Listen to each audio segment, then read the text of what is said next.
Good morning, vlog. So I think these videos are working because, like, for attunement and my work for like ethnographic research and stuff for my work, I was like, as I was editing yesterday, I said something that I was like, oh, I don't actually agree with that at all, and I think the language was quite, like, just a little bit off. So I said, I like it when people come to me thinking they have psychosis. Incorrect. I like it when the idea feels out of this world. That's kind of more my thinking. We like healthy brains here.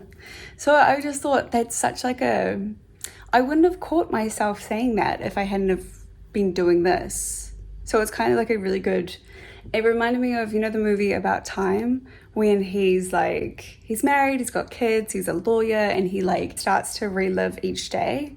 And like, you know, the first time round, he like makes all the mistakes. And then the next day he goes back in time and relives the day, but appreciates the day. That's what I'm getting from this. And that's like part of the attunement and like part of the like knowing thyself sort of aspect of my work. And it's like, oh, it's working. Because I wouldn't have picked up on that language. Aces, yay. Small wins. Hi. It's another coffee time. It finally got dressed. I think it's 10 o'clock now. I think so. I'm debating these jeans. I don't know if I like these jeans or not.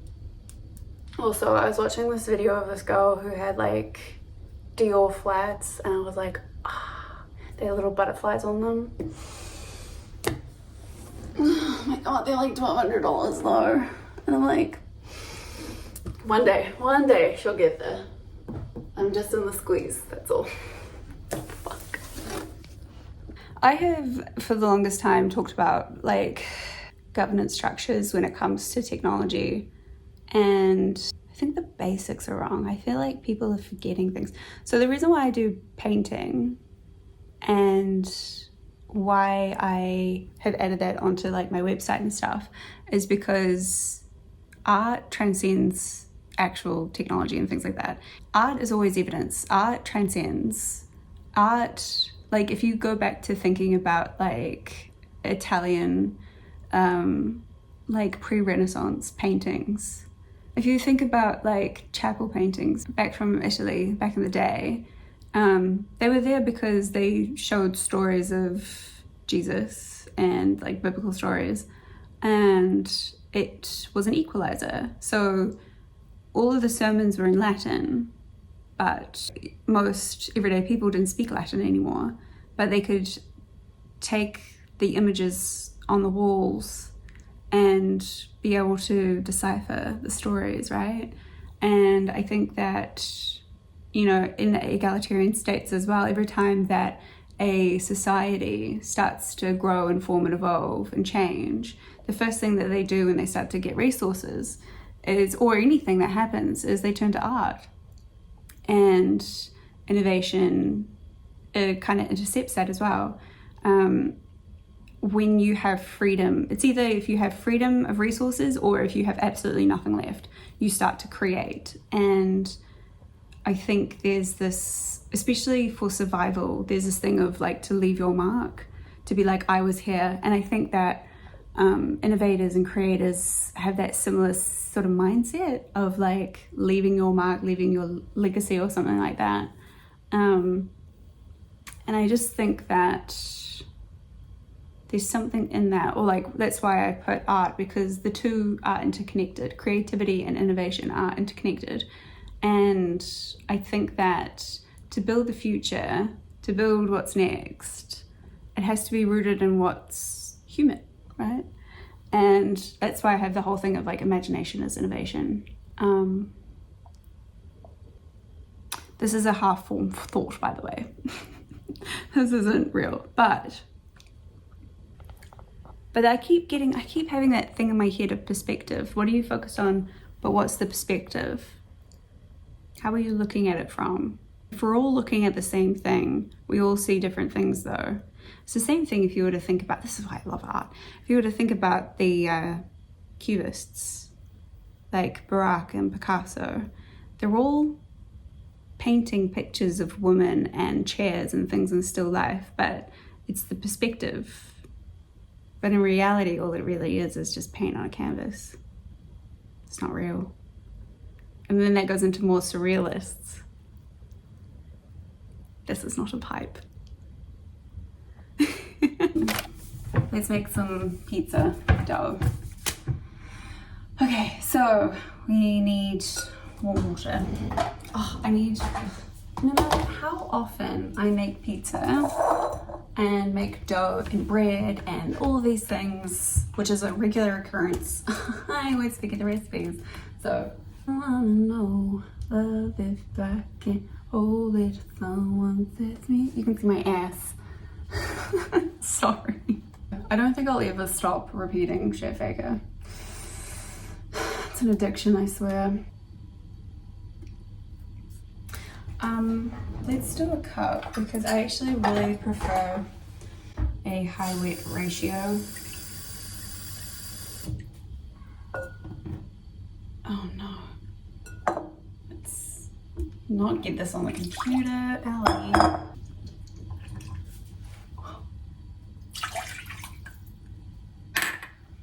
Can you see this? I'm terrible at this. You know, when I was younger, all I wanted was my own fucking cooking show. I used to like pretend when I was baking that I was on a cooking show and escape. Have any toppings that would go with this other than literally cheese. So we're just making cheese pizza. Have you guys seen, I'm gonna link a video down below and it's like of this like how fucking video of this guy, this two-time personal chef, and he's like, this is how you make a 3-cheese blend for your pizza. It's one of my favorite fucking videos. And this guy's like sweating profusely.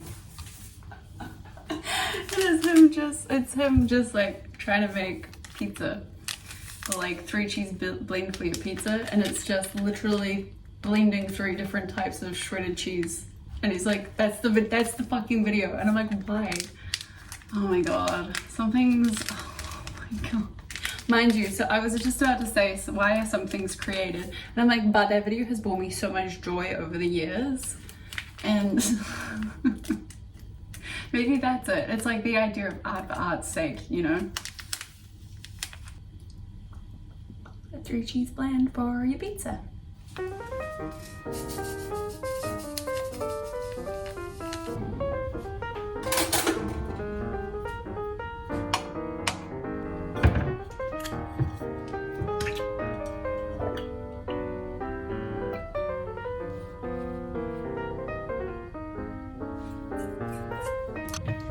Now I don't have any honey. I just finished my honey, so I'm going to have to, oh fuck, I don't trust myself doing that.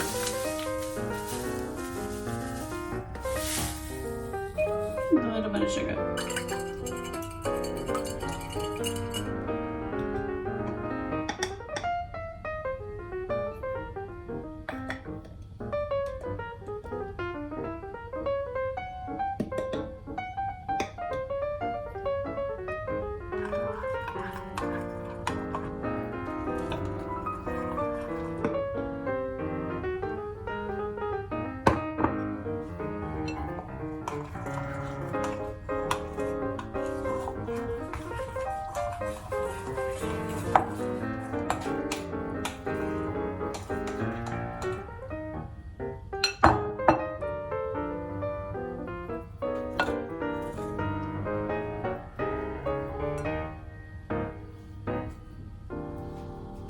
Got flour all over me. I just washed my hands, but I'm going to let that sit and rise for about 45 minutes to an hour. So I think I might go for a walk, a really quick walk. And I don't think I'll take you with me though. I just want to like boost. I used to call it my CEO walk. When it was like 5 o'clock every day, I would put in Ali's walk. My project coordinators were always like, every day, and I'm like, every day I have to do this. And it was where I got my rage out, because I have a rage problem. I have feminine rage, so. She's easing up though. She's easing up. Okay, I just came back. She thick.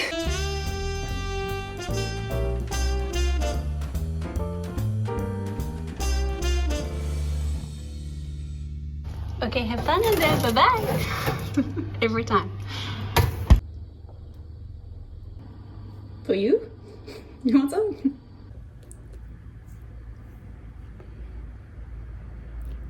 Fucking goddess. Fucking goddess. This is the best I've ever made.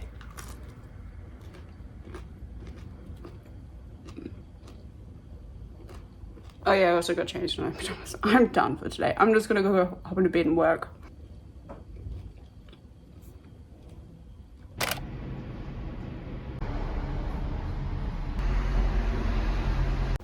Good morning vlog. It's another day. I ended up falling asleep so early, oh my god. And then I woke up and then it was 9 o'clock and I was like, I said I wanted to be in bed at 9 o'clock, not wake up at 9 o'clock. Anyways, I ended up staying up until 1 o'clock because I was, a couple of videos ago, I was talking about manifestos. And about a year ago, I was like, again, talking to my friends and I was like, there needs to be a manifesto. Like, and I had been working on something and I completely forgot about, this is like the weird thing. Over the past couple of years, I keep going in and out of like having insane memory loss, like completely forgetting projects I was working on, then I'll go back to it, I'll forget about it, come back to it. And I finally was like, oh my God, I wrote this manifesto of like what businesses or what society as an anthropologist, like what, if we're going to build things, what would the governance structure look like? Governance girly, hi. And I was like, oh, I already have that written up, but it wasn't quite right. It was weird. It was kind of correct, but like I was missing a few pieces. And so I needed to go through stuff in my own life, I guess, and like go through another layer of individuation and like go through like deeper therapy work and like uncover more stuff to like get a bigger picture of like, anyways, if you've gone through individuation, you can kind of understand what I mean by that.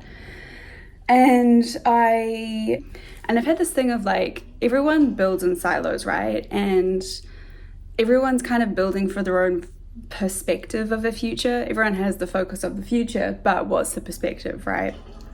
And so I've just been trying to, over my years of literally studied, this is 13 years worth of research, all compiled into one. If you go on my website in the beginning of my founder's journey, you can see like I did a paper in 2013 on comparing corporate America to bipolar disorder and the idea of like system structures and like how you get rejected once you hit like a low, or like if you aren't being productive then you get like cut.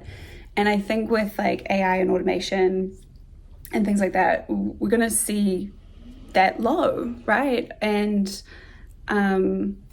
there's solutions to it that aren't like doomsday, and it's just about being aware. So I thought I would create my little framework. It's like a manifesto, but not really.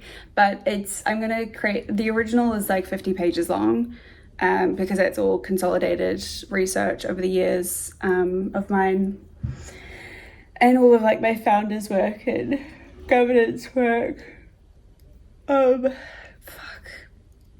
And it's really based off like how society works, how economics works, how innovation works, how governance structures work, how the environment works. Like it's one of those things of like, again, like I don't think many people have the weird diverse area of expertise, understandings across all of them. So it's basically like, what do things look like? So I have one version that's like, as I said, like 50 pages long, and I'm trying to condense it down into like a 1 or 2 pager. So that's what I've been working on.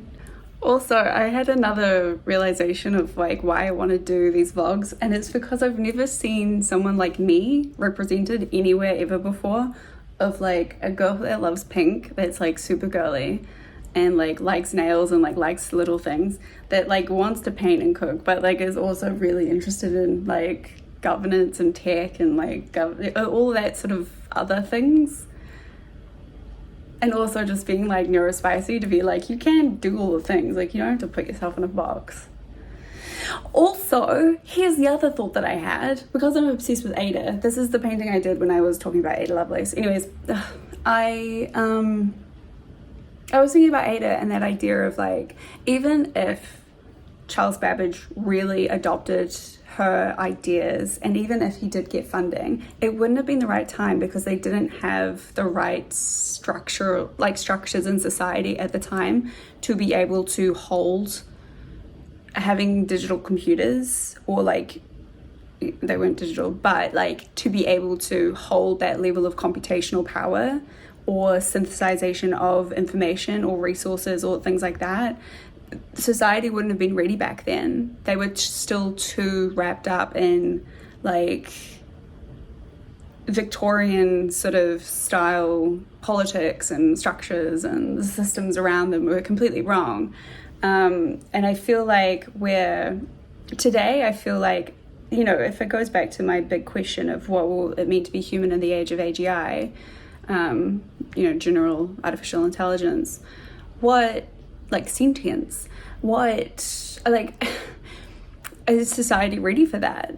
And like today there's a protest happening outside around where I live, and I just think, like, as someone who's like I don't like protests, I don't know, anyways, but I'm just thinking, like, this is why this is really important right now, is to have that longer term vision, and not a vision that's like 10, 20 years. I'm talking 100 years and like great grandkids sort of a level.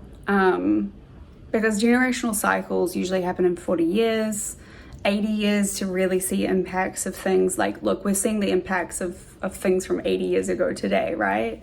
So it's thinking that level of like, the innovations and the things that we do today don't really impact us. We'll like really see the impacts of them in 100 years. Or like, I don't know. But that's my thinking today. Welcome to the Mind of Ali. Is this normal thoughts? Do normal people think like this? Or is this like just a me thing? I would like to know. Yeah. Let me know.